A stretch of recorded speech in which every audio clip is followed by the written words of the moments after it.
it's making a really clear distinction that, hey, if we're on the gym floor, I am the expert. When you hear the word coach, it's me saying I'm the authority. Welcome to Behind the Knowledge, a best hour podcast where we dive deep into the lives and stories of inspiring coaches from all walks of life. The two hosts of this show are me, Pat Barber, and my good friend and fellow coach, Todd Acuto. Each week, we'll sit down with the most amazing coaches we can find, uncovering their unique paths, the challenges they've faced, and passions that continue to drive them. Whether you're a seasoned coach, an aspiring one, or simply somebody who likes listening to stories of how people achieve the success that they have, this podcast is for you. So sit back, relax, and get ready to be inspired by the powerful stories and insights from the world of coaching. This is Behind the Knowledge. Let's jump in. All right, everyone, back with another episode of Behind the Knowledge. We're here with the one, the only, the Spencer Nix and Todd. So Spencer Nix, we've known him for, geez, when was that first gig that we ever did together? Way back when. When did you get into CrossFit? What was the year? 2008. When did you get on staff? 2008. Did you really? Tell us what that did. Whoa, okay. Yeah. So let's just Coaching journey. Let's coaching hear journey. Let's hear this. It's going to be interesting. When did you start coaching and what was it? Not even CrossFit. When did you? Not very even first thing? CrossFit. Like From the what- beginning. I went to A&M. I worked at a nutrition store, and there was personal training in the back. Of the nutrition store? Yeah. It's like behind like a speakeasy. Very It's shady. It's like, very come behind shady. this door and Yeah. we'll lift some weights. No, there really were. There were curtains. No It was way. Like, it was like, come this way. Yeah. Sick. And if you didn't know what was behind the curtain, it was very mysterious. From there, I went to a place in Stafford, Texas, where I was doing sport performance. So it was, I thought, going to be a very glamorous job because there were pro athletes and they were training for the NFL Combine. My job was not to rub shoulders with the pro athletes. I ended up just being like the custodian, and I would move them in and out of their apartments. So guys would move to Houston, basically, train for the Combine, go to Indianapolis, perform, and they're out. And so they had this series of apartments that these guys would move into. And so I basically like moved furniture. That was my first coaching official role and gig. At the with the athletes or in the Or behind shady the back curtain? behind the No, curtain? with the athletes. Okay. Yeah. So I was still on the periphery, really. Yeah. Did some more personal training, came back to Dallas. While I was in grad school, my brother and I fell in love with CrossFit, went out to Santa Cruz, was doing it in our garage, was doing it in anywhere that we could, because bumpers that's what's so hard to communicate now. Yeah, How hard it was like- to get any of the Oh, yeah, equipment, totally. bumpers, Yeah, it's like- kettlebells, wall, medicine balls, whatever, right? Yeah, a set of rings, Oh, right? This dude. stuff was like very, very scarce. So when we found some of that stuff, we had to go here for a set of rings, here for bumpers. It was like all over. Anyways, long story short, we went to our level one in Alvin, Texas in 2008. I was so overwhelmed with the experience. Immediately, I was like, I want to be one of those guys. And so I didn't understand that you had to actually be a good coach to do that. I was just like, wow, this is awesome. I want to do what they do. And so I went to my level two just a few months after that at Freddie's place at CrossFit One World. And it was, The gauntlet. yeah. The But gauntlet. you passed it, obviously. Well, so I went there, and I think you don't know what you don't know. We were supposed to, this was out in California, so we were supposed to go to Ben Folds' concert because my sister lived out there. And I remember after the first day, I was like, hey, I know you got these tickets, but I got to stay up all night and like practice this shit, Like I was not prepared. was for that the Friday first night or day. Saturday night? It was Friday night. Okay. Yeah. Because it was such a, kick in the teeth with like what they were expecting of you. How did you even know what to study? Because I feel like everybody gets the same email, and like you guys went to those. Everybody else, not everybody else, but most everybody else came in and didn't study anything and didn't know anything. So how did you even know what to study with that? Or like why, like to know that was important? I really didn't. They did a great job that first day of modeling it. So all I had to go on was like, I'll just mimic exactly what they did, right? And I'm semi-decent at imitation. So I was like, all right, I'll just pretend like I'm Adrian Bosman or Nicole Carroll. And so I just showed up and just pretended. But the one thing about that seminar is Do you know what I'm talking Well, about? I hope I know what you're talking about. That Austin came in? No, Oh, what were you gonna say? No, just what the end of that keep, sentence was. Keep Oh, going. okay. Keep going. Well, Austin, I still don't know how to say his last Big name. Ebing. Big Ebing was there. He was technically already on staff, but he was going through the level 2. But nobody knew that. But he came in and was just so good at it. And so all the rest of us are like, how is he doing this? Like I remember he made like Nicole like laugh, which was unheard of. We're like, What? how did What? that happen? But yeah, probably what you're referring is like, man, there were guys that were there from Australia, all over the world. I was there. Were you really? Yeah, At mine? yeah. I was videotaping and walking around and doing Oh, stuff. I you were. I So wasn't was participating. okay. Yeah. Yeah. So you were very much like I on the was periphery. on the periphery. Yeah. Like you wouldn't have noted that I was there. Gotcha. But I went to Austin's. That's how I know. Oh. I don't remember you, but I went to Austin. You were completely forgettable, but I remember he was there. It was very much like the most awkward thing ever, where it's just a bunch of guys and one person goes in the room and like, That's what I was going on. The end part was the Didn't go. worst. The end You of the guys go to original- lunch for 2.5 hours and then come back and we're gonna It's sit so you down great. and walk you into the room one at a time and tell you crush how your bad you soul, suck, or- and you're gonna Yeah. walk out crying. Yeah. Or give them the thumbs up. Well- That was my favorite. People come out and be like, There was like and then 2 other people people would come, and then 90% of the people would come out and be like, crying. Yeah. Wouldn't talk to anybody. Head would go down. so great. But they Australia. they also set it up where Ben like, Schwartz, who was there from Australia. yeah. Ben Schwartz is who ended up failing, but he ended up opening up that gym and was a competitor coach for years. Yeah. And he deadlifted like 700 pounds or some shit. Like he was an I extreme. remember he was a good athlete. Yeah. It's like, oh, this guy's good, but Yeah. apparently not a very good coach. Yeah. He doesn't memorize as well as I do. Yeah, exactly. He got Obviously better. didn't grow up He- in the theater. Okay, so So yeah, got your level 2. and I coached a lot. Yeah. What was the next question? You want me to just keep going? Yeah. No, well, Okay. one thing I want to know. So you get your first exposure to coaching at this facility where they're working with high-level athletes, preparing them to go and do essentially one specific thing, do these specific tests. What did you? Were there any high-level coaches there? Like looking back now, and if there were, or just the coaches in general, what were you able to take away from them, if anything? Man, there were some really great coaches. I was really impressed with how this guy that they were Heisman Trophy winners, they were Cy Young winners, like they were really great athletes. And so I was very That we're now coaching, or that we're just there. The coaches were coaching those guys. Gotcha.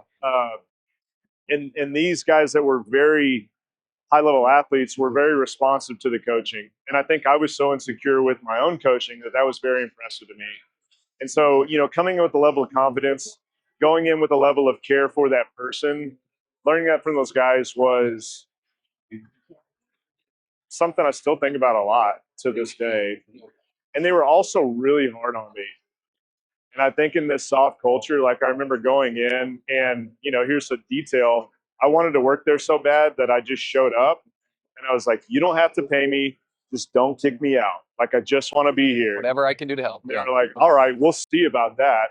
And so I also got kind of put through the gauntlet. And, like the way that they spoke and how I was nothing. And so the way that they spoke to me was like, hey, you're a piece of shit. We'll see if you can stick around. But that was really valuable to me, in a weird way, like to not have something handed to you and to just be in that environment to see how that might operate on that level. I think now that I don't work with guys like that, it's still, I think, really helpful to see like and this is a tricky thing that we could talk about, but the level of confidence to know like, hey, you're going to come in and I really want you to know that I got you, right? You could basically like reduce it down to that sentence right there. Like, hey, world-class Heisman Trophy winner, you come in here, I got you. Yeah. We can say the same thing. It's like, mom, 3 kids, super busy, overweight, I got you. It's that almost agreement between the coach and the client is something I think about a lot. And I think I learned it there.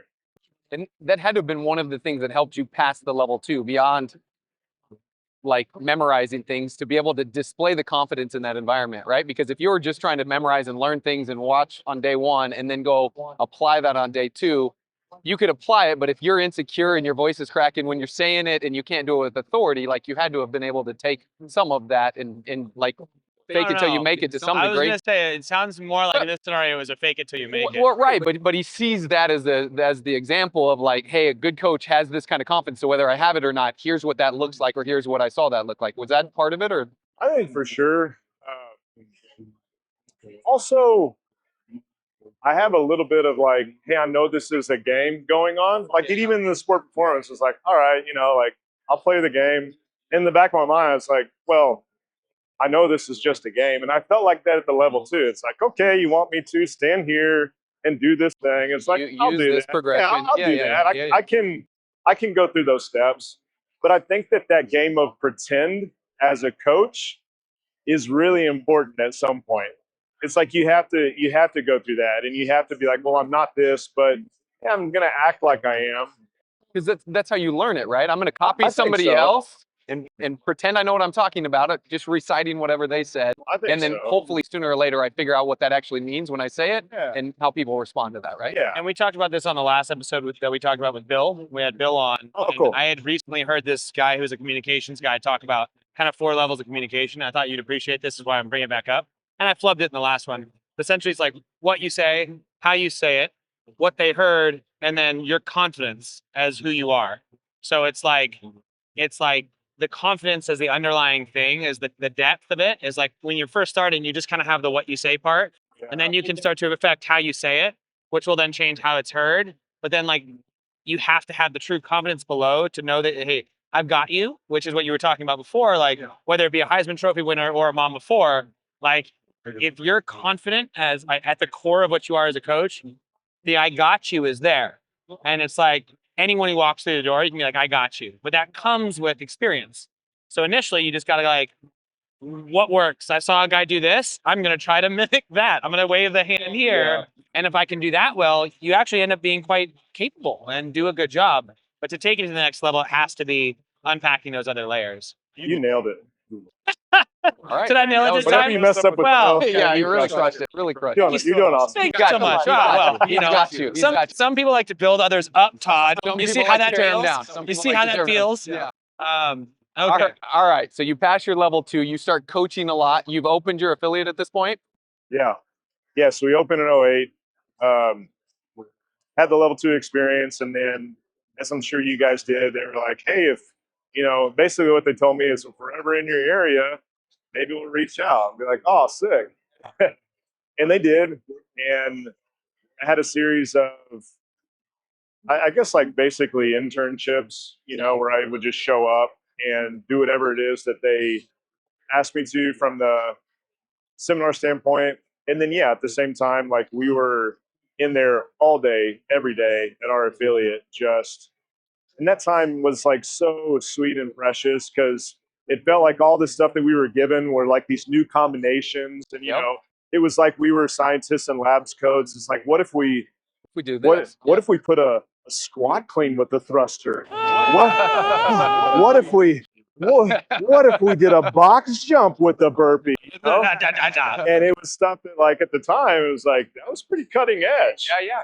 So there was a lot of trial and error in those early days of, man, how will we respond to this? And then I think what's made coaching really easy in those early days is that we didn't do any marketing. And so if somebody showed up, we knew we could do whatever we wanted to them, right? They had already said in their brains, like, hey, I'm doing this. Yeah, I'm doing CrossFit. Especially in those days, if they were willing to show up, they knew what it was that they were showing up for. Yes. Yeah, they're in. Here we go. Let's see how it goes. So it was like a Chinese model of, how somebody gets, we just plowed through people, but learned a ton of, like, once CrossFit, I think, started to get more popular, and then people would show up that weren't ready. Then some of that stuff that we thought made us really good coaches in the early days, we're like, oh, okay, we're gonna need some more tools. We're gonna need, like, maybe a little more tact in how you talk to people. And So you can little more reduce the finesse. load. Yeah, you can. You can say just it's because it softer. says 21. Cool. All right. Are you a CrossFit coach who's feeling stuck in their development? You're not alone. Many coaches lack good guidance when it comes to how to develop as a coach. They either don't have strong examples they find themselves around, they may lack support from their gym owner, and they just feel unprepared going into their next credential. That's why we made the Knowledge Pro, to fill that gap. It's a mentorship program built for coaches like you. It uses the Knowledge Daily, our comprehensive video library, as well as extra content that we put directly into the Knowledge Pro on our live weekly calls twice a week to mentor you and get you to the next level of development. We've got progressions, we've got scales, we've got one-off tips and tricks, we've got full coached classes by level 4 coaches so you can see an example of what it means to do this job well. All of that will also be walked through each week on those live calls so that you have a soundboard to bounce off of and a group of coaches looking to be better to help support you in your endeavors. Coaching isn't just knowing what to do, it's also knowing how to do it. And that takes 2 things. 1, an example, and 2, practice. Practice is on your end, you gotta go out there and do it. We can help provide that example and the support with the Knowledge Pro. If you wanna know more, click the link below and give the Knowledge Pro a shot. I look forward to seeing you on one of the next calls. With what you went through in the level 2, and then as you started interning for staff, did you take that same coaching style back to your gym? Were you trying to mimic what was happening at the level 1, or was it kind of like, this is how we do it here, and I'm playing this game here, and back home we're doing the experimenting and different stuff, or was it a blend of the 2, or what? Great question. I'd be lying if I said that I didn't. For a long time, it was like, these guys are awesome. I want to be awesome. So clearly I got to do the awesome stuff exactly like we do it at the level 1. Even to the extent of, oh guys, no, we're not getting in a line. Let's We got to do circle up. circles. Yeah. All the way to like, yeah, let's try to have multiple cues firing at once. Let me be on the periphery of the circle. Let me throw it in there. Let me do all the things. And a lot of that I think is fantastic. But just like you realize, like, okay, there's a certain way that you may need to talk to people that's different if they're not exactly ready to eat rocks or, be lit on fire. I think when you try some of that stuff out, you realize, like, okay, maybe I have a little more latitude in how this could go down if I'm going to see them over and over and over again for years to come. The showmanship, the razzle and dazzle, the like, man, this is the only time these guys are going to get to see me coach, so I've really got to nail it. I think you still want to create an experience that is, we say today, it's like, I don't want it to be distracting. I don't even want myself to get in the way of what they're experiencing. We talked about this before too. It's about you and it's not about them, right? It felt very much at the seminars. After a while, it's like, yeah, I mean, it kind of is about me. Like, I'm giving you the demonstration, so of course it's about me. And that's a big shift. Well, the level 1's a show. The level 1's a show. It's a demonstration. It is a voyeur into what could be. Yeah.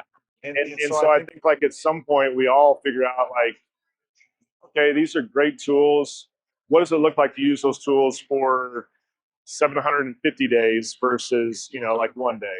Well, I mean, the level 1's like a one-night stand. You're like, that was hot, like super cool, but like, I could not be with you forever. Yeah. We would need to have like the ability to talk and stuff, and Yeah. like get to know each other on a personal level. Cause like that's the reality is like every time we do a level 1, it's performance. Yeah. And that's by design. Even the voice, right? 100%. It's like, I'll tell the coaches now, it's like, hey, go ahead and leave that used car salesman voice like just over there in the trash can. I see some Like, people just talk like a normal human you being. just talk to them, like, and you're like, what you doing? Who are you talking to? Because all 4 of these guys, and you're yelling at them, and they're right in front of you. They're right there. I don't think you need They're to right yell at there. them. Yeah. And that is the thing that you build, like that level of intimacy and that trust and connection comes with being an affiliate a little bit longer and learning how to deal with people. But I don't know, I think it's a good starting place. Like, you see that as an example, try to emulate that. Inevitably you're going to fail because you see it for one weekend and then you step out. But then the growth has to happen. And I've actually seen some trainers on staff who I'll attend their gym and I'll watch how they coach classes. And I'm like, you go through a squat progression every time they squat. So you realize these people have been here for 3 years. You don't need to go over each piece until the end in order for them to get there. Totally. Like that's too much. Yeah. And I've seen the opposite as well, where you also go and they're like, yeah, there's squats. I know how to do it. I don't look or do Yeah, of anything, course. right? There's got to be a balance. That's more On the often. side. That's more common. from I'm talking staff about- members. I'm saying staff members Oh, too that okay. don't coach it at all, right? And you're like, what? Like, what do you do at the weekends? What's the the hell? what's the Yeah. and clearly, like you said, there's a blend and there's a show that we're putting on, and obviously you went through trial and error and figuring out what works. So what continued on? You get on staff, you're coaching a ton at your gym, you're experimenting, you're mixing the potions. How does that continue to evolve? Side note, these are not current staff members. These are previous staff members, no longer staff members. Anyone currently on staff, it's not you. That I'm Doing talking about. great. Okay, Doing keep great. going. Yeah, so along that train of thought of like, okay, the longer we've been open, the more different types of people are going to be coming in. You know, in the early days, it's like everybody was basically the same. I was basically coaching myself. You know, in 2008, if you came in, you may look different than me, but I knew up here, like you got into CrossFit in the same way that I did. Yeah. Let's fast forward to 2014, 15. We felt like we were great coaches because there were so many people coming in. It was like, man, this must be because we're so awesome, good. not because that was like freight train, right? CrossFit was cranking at that point. CrossFit was cranking. You can drink mine if you want. Let me just pour. No, I was going to slide it Okay. on this because I think Yeah. it's made for these tiny cans. Uh-huh. Keep going. Okay. Yeah. Well, I had a few, I would call them crisis moments where as I was coaching, and I had, just like you guys, I had gotten good at the meat and potatoes of like running a great hour. I wasn't so sure that this was going to make the transformational impact that it had for me. And that really bothered me. It bothered me that I could run a great class, but it didn't demand that they weren't going to be an asshole in the rest of their life. And so I struggled with that for a long time. It's like, man, what am I doing? Like, what is this? And what I'm about to say is just my answer, right? It's just me in my own little corner trying to make sense of all that. But it got to the point where it's like, man, what would it look like to coach more of someone? What would it look like to actually be in a relationship? So I didn't feel like I had to be the mistress, you know, they came to visit once a day. Show all the tricks on one done. And so I'd say, like, you know, 2016, 2017, there were a lot of things that happened business-wise that made it easier to transition and pivot or just experiment, really. And so, you know, we started to try to see people more on a one-on-one basis in addition to whatever they were doing in a group. And really, I just thought of those guys as like our guinea pigs, the same way that we did in the early days. It's like, hey, we'll experiment workout-wise. But it's like, hey, what would it look like if I asked you this question? How are you going to answer that? Yeah. And there were a lot of mistakes made there as well of like, okay, this clearly seems to be a topic that we're not going to go into. Roger that. But in the same way, I was like, man, I'm going to be confident in this before I actually know what I'm doing. Right. We just tried to do that with some things around mindset, some things around, hey, how do you decompress from stress? And I started to more or less try to think of, hey, if somebody was going to be healthy, not just really good at exercise, but healthy, like what are some of the things that we'd want them to be able to say that they're at least paying attention to? And so I'd say for the last 6 years, we've had more or less like that way of making sense of things that incorporate performance and CrossFit, but then it's like CrossFit and these other things. Yeah. So I'm always quick to say, like, I still think CrossFit's amazing. I love it. These other things, it's like a game of improv. It's like yes and, right? Yeah. It's not, this is stupid, so I'm doing this. It's like, it's all great. Right. But if fitness isn't the thing that's the biggest limiting factor in your life, I could still run the best class of all time. I could give you the best program ever, and it won't necessarily, it'll leave you wanting.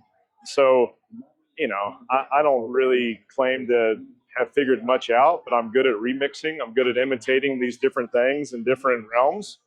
And so currently we're just trying to put those things together.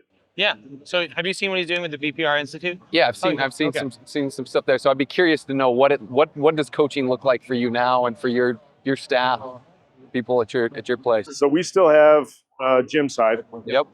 and with that, there's some things that if you guys didn't know what you were talking about, I could probably pull one over on you. But between us girls, it's a GPP program that's very basic. There's probably a little bit more low intensity aerobic work than we were doing in 2008. There's probably a little bit more hypertrophy and days where it will go off the reservation as far as like constantly very functional movement executed at high intensity. But we still get together in a group 6 times a day. It's still very social, still group led. A big difference there is that we're sending people their own kitted out version, which is basically like if I had 30 minutes at the whiteboard to be like, you're going to do this and you're going to do this. Instead of taking that time within the hour, we have a coach that's attached to a client that just sends that out ahead of time. So it's a way to try to take that away from the hour that we get to spend with them. So it's even more immersive. I've found that a lot of times if a workout has lots of moving pieces or if it's a little more complex, man, you can find yourself for 10 minutes at the whiteboard, just like Trying to detail it. yeah, drawing a Fibonacci sequence. And it's like, so from a performance standpoint, that's probably the biggest shift. But outside of there, it's making a really clear distinction that, hey, if we're on the gym floor, I am the expert. When you hear the word coach, it's me saying, I'm the authority. My heart rate's low. I know what I'm talking about. And I'm just watching you exercise. So when I come in and say, hey, Pat, give me 2 more inches, that's not, hey, give me 2 more inches and you're a piece of shit. It's like, hey, just give me 2 more inches. And we've already established that that's how that relationship's going to work. Yep. However, and this is the biggest like hurdle, when we're off of the training floor and we're in one of our little consultation rooms, there's a big transition that happens. I'm no longer the authority. If I'm meeting with you, you're the dude. Because I'm the authority on my life and what's going on with me, and you're just trying to couldn't say it uncover any that better. stuff, right? I couldn't say it any better. Yeah. And so the way I'm going to talk to you is going to be different. Because of how we interact on the gym floor, you're going to want to say things to me like, hey, so what do you think I should eat? But it's like, how the fuck do I know what you should eat? You've been eating every day of your life. So for me to say like, hey, you need a 40-30-30 split and make sure that you have oatmeal and some whey protein, it's like, why should we start there? Now, at some point, there's going to be a place where I'll need to redirect, right? There's going to be a point where if you say something that's like, hey, this is not going to go very well, I'm going to ask some questions that might sound like, hey, do you think that's something that's sustainable? Yeah. Hopefully it leads you to you deciding or coming up with a solution. Yeah, Sounds a bit more like Socratic, like very much so. sit with like, Very much so. listen, I'm going to ask questions and let you explore yourself. Just sitting there watching. Sitting there just watching while you explore yourself. Easy with the hand. Okay, I see that.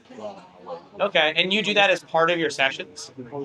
It's a part of The program, not the session. Well, it's a separate session. Is that right? It's a part of how we work people into being a part of our community. So everybody's got to go through that. And we call it a hybrid session where, you know, if they're meeting with a coach, 40 minutes may be on the gym floor working on something specific. Hey, I really want to dial in my, you know, hang snatch. Cool. We'll spend 40 minutes there. But then the other 20 minutes, we're going to be off the gym floor. And we're going to be potentially locking into something that's more related to health, more related to behavior.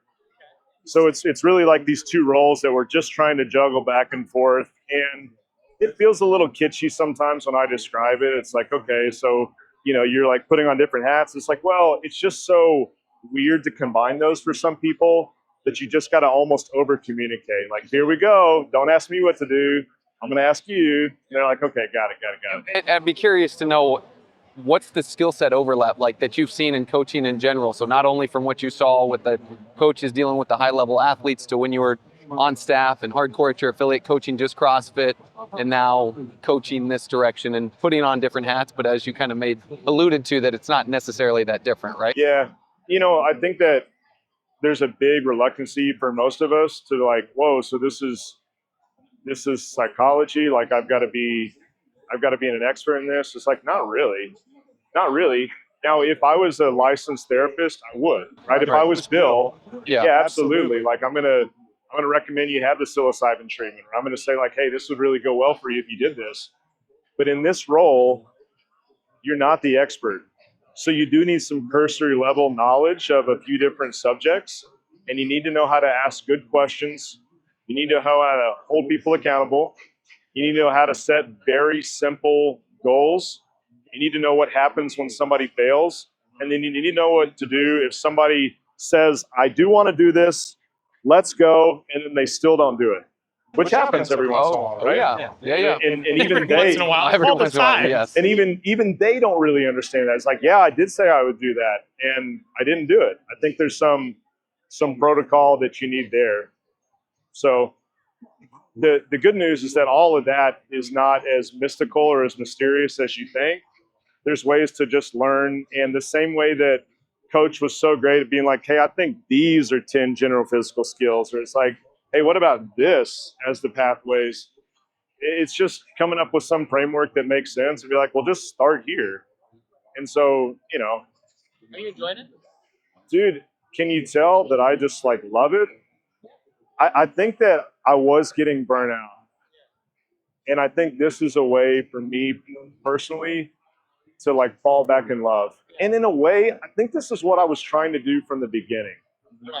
I think from the beginning, I thought this was so transformational to me. So if I can step into coaching, for sure it'll do that for everyone else.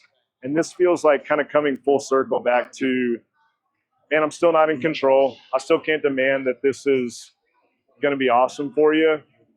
But if we have the opportunity to have a spirited inquiry into lots of different areas of your life, and you're open to change, I like your chances a lot better. Is your time spent more so actually having those conversations and having personal clients, or is it working on your coaches? Is it a mix of both? Like, what does your day look like? I'm still in the trenches experimenting with this stuff one-on-one. So pretty much anybody that has a heartbeat that agrees, I was like, hey, let's sit down for a coaching session. And that's with you? Yeah. First? Yeah. Well, from a gym standpoint, this is kind of a one-off. So I'm doing a lot of R&D, a lot of one-offs. We have an awesome coaching staff that each has a roster of clients that they take care of that are training in the gym. So my job is primarily to experiment and then go back to the coach and just be like, hey, this worked really well. Let's try this. Essentially making a new system or a new protocol or whatever, and I want you guys to try this, and then I would assume give you feedback so you guys can continue to tweak and adjust, right? Yeah. I still coach one block Monday mornings. I feel like there's a lot of coaches that we have that are just as good or better than me.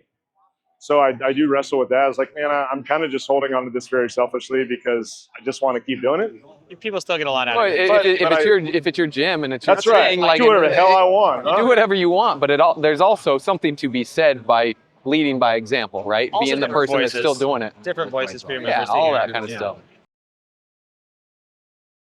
It's so I love people like you who want to tinker this way, who want to head this direction. I like the way you're doing it. Oh, thank you. I mean, we talked to Bill as well, and I like how he likes to tinker. I like where he goes with his little stuff, and I just really appreciate that. Like I'm so content teaching group classes, and I never want to do one-on-ones. Like it's the last thing in my life that I want to do, and every time I do it, I'm like, I don't want to do this anymore. Yeah. But I love the group environment, those group settings, and I think there's such a place in this world for all of those things.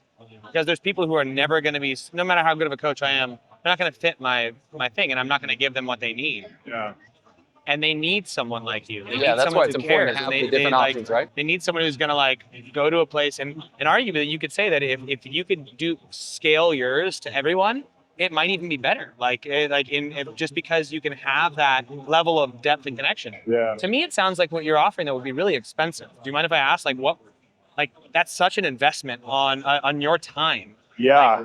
Does it cost a lot for people to do that with? Well, it's $10 million. That sounds great. Yeah, So this whole time I forgot to tell you we only have one client. Yeah. There's only one person doing His it. name is Phil. He's a really good dude. Well, yeah. I mean, I'm not saying that to detract from it, but it's just like the No. reality is the level of care you're putting into this and the amount of effort and life you've set up to this point in time to make this even a possible thing, you would have to charge money that makes that worth it for you and you can only work with so many at a time. So there's no scalability to the size of the groups you can work with. So yeah. I'm just Outside curious. of bringing more coaches in, right? Yeah. I think this thing we're talking about, kind of combining this stuff that's really lived behind the glass door of a counselor's office, a lot of these tools, and then, the stuff that we perfected and worked so hard in from a standpoint, it's relatively new. So even as you present this, people are like, what? Yeah. There's such a pretty established price for group training that we want to take it really slow. We had our guys get pretty good at sales where they could almost pull an over on you before you knew what you were getting yourself into. So for us, we've taken a stance where we pump the brakes really hard. Step one is like, hey, this is where we're going. Do you see us working together? Yeah. No, thank you so much for saying that before we do all this work. Yeah. Yes, dude, let's take our time. I don't know you from anybody. So let's spend 2 or 3 hours together, starting to get to know like where you're at with this stuff. It's totally judgment free. You can say as much or as little as you want. Now we have like a framework of how we go about that. And it's amazing that when you ask the right questions, and when you realize you're not going to shame them, they're like, okay, yeah, I'll tell you everything you want to know here. Dude, it's crazy. It's like once you break down that barrier, then it just starts pouring out. You're like, whoa, I don't know if I asked that much, right? Yeah. But that was part of what Bill said too. Is like sometimes you open a door that you're like, I don't know if I'm ready to open this door. Like especially being on the other side of it as a coach. Yeah. Have you ever found that experience of like you open some stuff up and you're like, whoop, and they're like, ah. For sure. Yeah. And all we got to do is be like, all right, so we discovered this. Is this somewhere you want to go? Yeah. Please be honest with me. Yeah. I don't have any vested interest in where this goes. I'm just here to support you. And a lot of times they'll be like, put a pin in that. We'll come back to it. Okay. I share this with you because by the time we go through some of that testing, some of that assessment, we'll have a better understanding, and they will too, of how we want to work together. Much like, my background is in psychology, so all this stuff I'm like borrowing from there. But for a counselor, you wouldn't say, hey man, I want to hire you, but let's only talk about The good stuff. this stuff. Yeah. You know? You're like, hey, I'm going to hire you, and this can go wherever it needs to go. All you're paying for is the frequency that you're going to interact. And so there's a standard price of them participating in anything that we have from a performance standpoint. And then all they're doing is determining how frequently they want to meet with the coach. And that's the price. And so it goes from $62 a week if we broke it down. And that would be like, hey, I'm going to meet with somebody like once a quarter, all the way up to, hey, we're going to get together like twice a week. And we're going to be doing this like pretty intensely until we can get a lot of traction on this thing that you came for. Yeah. So it could get expensive. And I personally, and I'm obviously very biased here, It's super worth it. I think it should be. I think it should be too. That's Well, what I of was course, you got saying. to Like do, I was yeah. saying, this would be something that would be very worth it to spend the money on. And it's a weird thing that like I've found, and agree or disagree, that if you have something that's badass, we're like, hey, it's free. People don't really. No, they won't treat appreciate the it, and they're not going to take advantage of it most of the time, Yeah. right? So where I would like for it to go is to get, how should I say it? We're solving bigger problems for fewer people, and because we're solving bigger and bigger problems, yeah, it's a completely different price point. I think one of the things that when I reflect on just like seeing you interact with the world the way you have is like, and even from your beginning story, one of the things you do well at is like watching people, and also like people are drawn to you. I think you've probably seen that in your life. Like, He knows just what to say to a girl, doesn't he? Keep going. This is No, good. Wait, I didn't I'm hear so that. glad I Excuse came me? on here. Excuse me, did you say glad. but I'm sure you recognize that. Like, It got loud in here. I and didn't hear that I part. wonder, have you ever had in your life a time where you look at it and you go, are people drawn to me just because of who I am, or do I actually know what I'm talking about? Because like you could see like people being drawn to you because you have the right things to say. But if your whole life people have kind of been drawn to you because I don't know the way you look or like the way you talk or whatever it is, then if you have you found a period that you went through where you questioned your own ability as a coach? Oh man, uh, all the time. Think so? I think the answer to that is if someone is drawn to me, and God love them for that, it's not because of something that I know. I don't think it's because of me being an expert in anything. Now, I'll tell you why I answer it that way. Okay. Because I've answered it the other way, and that's a cup that you can never fill up.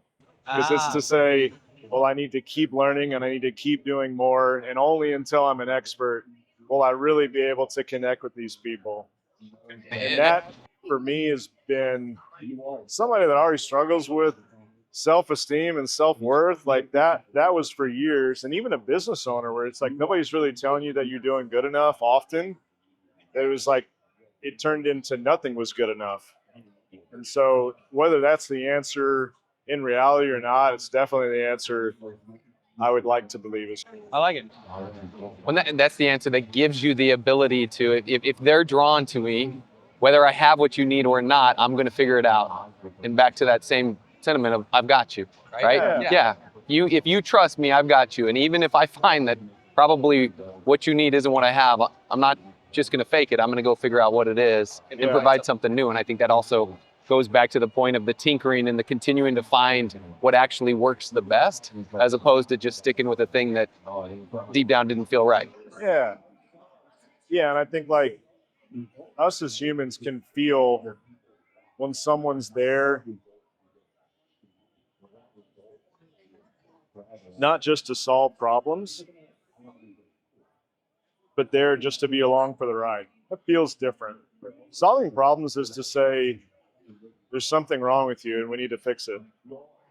And hey, to a large extent, that's true. But when you're working with a really complicated person and you don't have all the information, I think it's much better to come around at the approach of, hey, I'm here for you. You can share with me anything that you want. If this is something that you want some coaching with, we can get into it. But if not, it's also okay.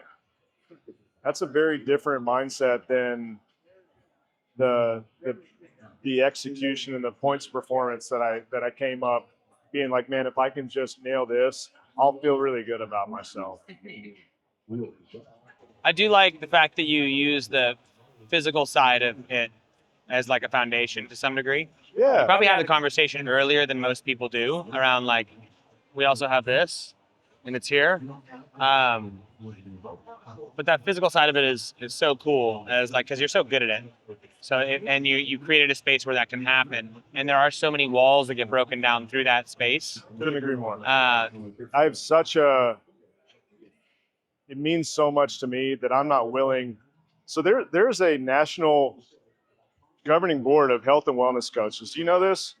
You can become a board certified health coach.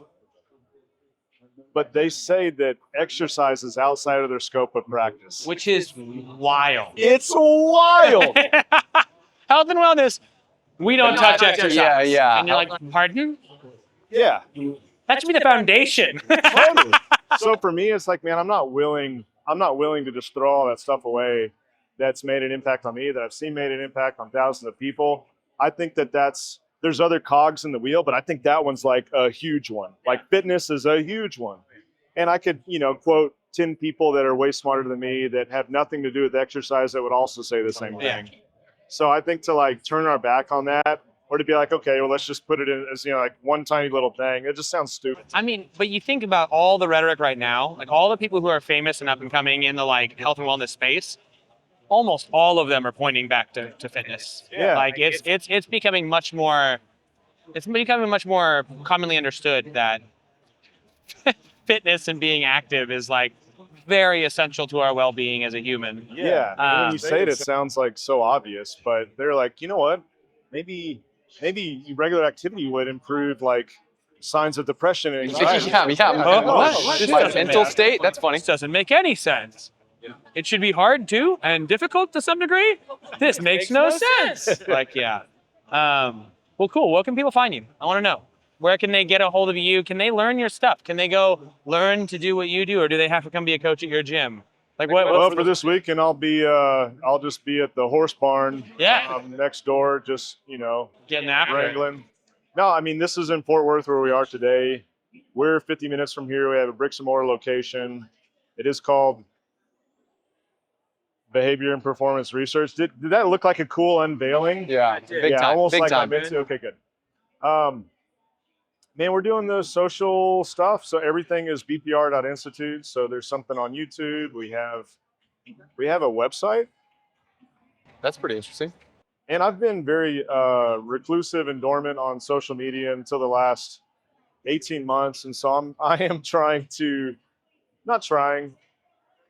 I'm talking more about this stuff just like I am with you guys. And that has been way different than I thought it was going to be. Because what I've got in return is other people are like, yeah, man, I like kind of feel the same way. Like, hey, dude, I'm like trying to figure this out too. So from that, we've started a very intimate little coaches cohort where we get together for 9 weeks and we basically break down this system that I've mentioned that we're experimenting with. That's been wildly effective for us. And more than anything, it's like gave me a chance to reconnect with guys like, Cariana and Bill. Chris Spieler did one. Never heard of him. Did that? Well, I'll tell you about him later. Yeah, He's- okay. Yeah, he did this a few times. Oh, tall guy. Yeah. Yeah. Okay. Gotcha. Yeah.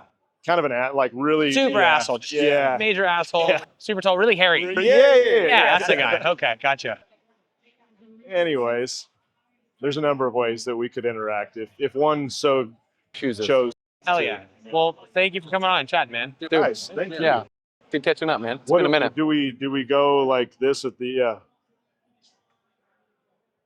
Thanks for checking out this episode of Behind the Knowledge. Now, if you want help developing your coaching and to learn from us directly, check out the Knowledge Pro. There we host live calls with our coaches every week where we discuss content together and work on skills to improve our on-the-floor coaching ability. To learn more, you can head over to besthouroftheirday.com/the-knowledge. And if you found this content helpful, we're going to be releasing new episodes every week, so subscribe to the podcast and share it with a friend. Thanks again for listening, and we look forward to seeing you again next week.